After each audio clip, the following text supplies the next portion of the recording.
Good morning, dear students. Welcome to the Social Science e-learning class.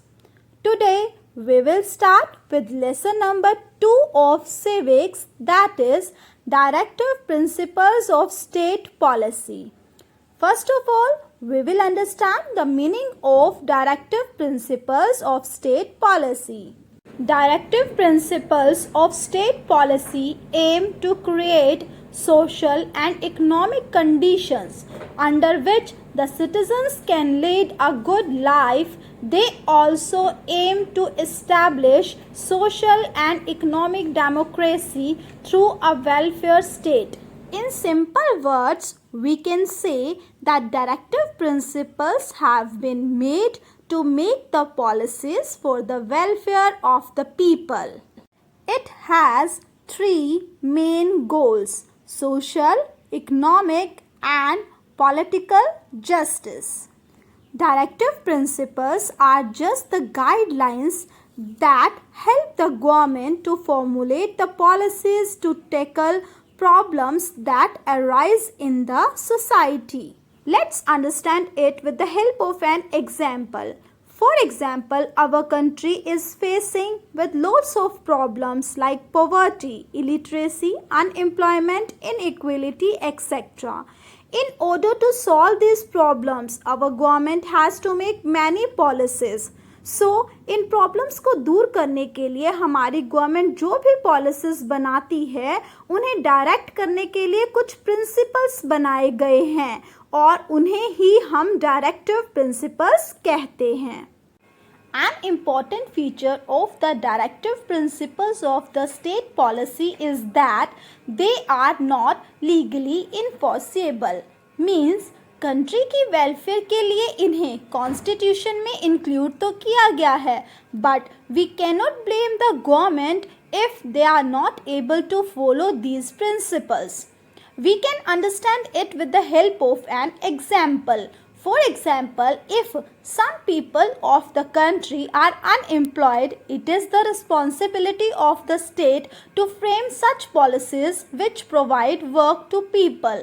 But if they are not able to do the same, means अगर वह उन लोगों को work provide नहीं करवा पाते तो हम उनके अगेंस्ट कोर्ट में नहीं जा सकते. We cannot go to the court against them.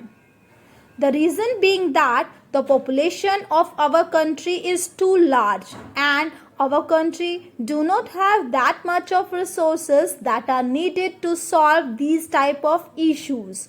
But every type of government tries its best to solve the problems faced by the society so that they will remain in power.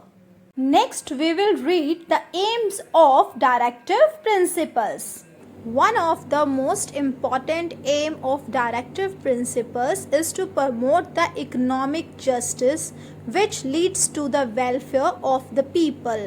For example, equal pay for equal work, raising the standard of living of the people by increasing their income. Next important aim is to promote the Gandhian thoughts. For example, to provide free and compulsory education to all the children up to 14 years of age, or to promote the cottage industries especially in the villages, etc. Another important aim is to protect the environment, monuments and natural heritage, and for this purpose, many laws were made by the government to protect the environment and safeguard the forest and wildlife of our country. Next aim is to make provisions for law and justice. And last but not the least, their aim is to promote the international peace and security. Next, we will learn about the implementations of the directive principles. Efforts are made by both central and the state governments to achieve the aims of directive principles, like free and compulsory education is given to the children up to 14 years of age in all government and non-government schools. Scheduled castes and scheduled tribes are given reserved seats in the government services and educational institutions. Untouchability is punishable by law. Jamindari system has been abolished. Women are also given reserved seats in parliamentary as well as state elections. Free legal advice is given to the poor.